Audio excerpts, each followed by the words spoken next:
В Алёкминском районе начинают готовиться к Сэхуаланхо. Он пройдет в 2020 году.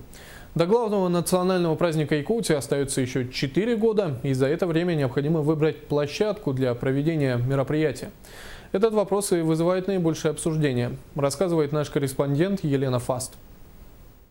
Согласно утвержденного правительством плана, Сэхуаланхо в Алёкминском районе пройдет в 2020 году. Несмотря на, казалось бы, значительный промежуток времени, отделяющий от этой даты, уже пора планировать мероприятие. Один из первых вопросов – место проведения. Как варианты рассматривали 3 площадки – Энгельса, Половинка. Они расположены на верхней площадке города и в местности Селиваново.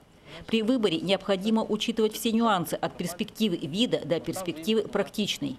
Это целый должен быть по канонам целый комплекс, где предусматривается все основное место, где будет проводиться мероприятие, где будут различные тишельга и так далее. Поэтому примерно территория должна быть 15-20 гектаров.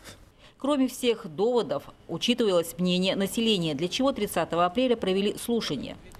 С учетом всех мнений и пожеланий местном проведения определили местность Половинка, где не только красивый вид, но и меньше затрат на обустройство, а также по подведению электроэнергии и дорог. На этой территории мы будем уже проектировать вот эти площадки, дороги, электролинии и так далее. То есть это начало всех мероприятий оттуда должно исходить. Елена Фаст, Сергей Лифу, НВК Саха, Алёкминск.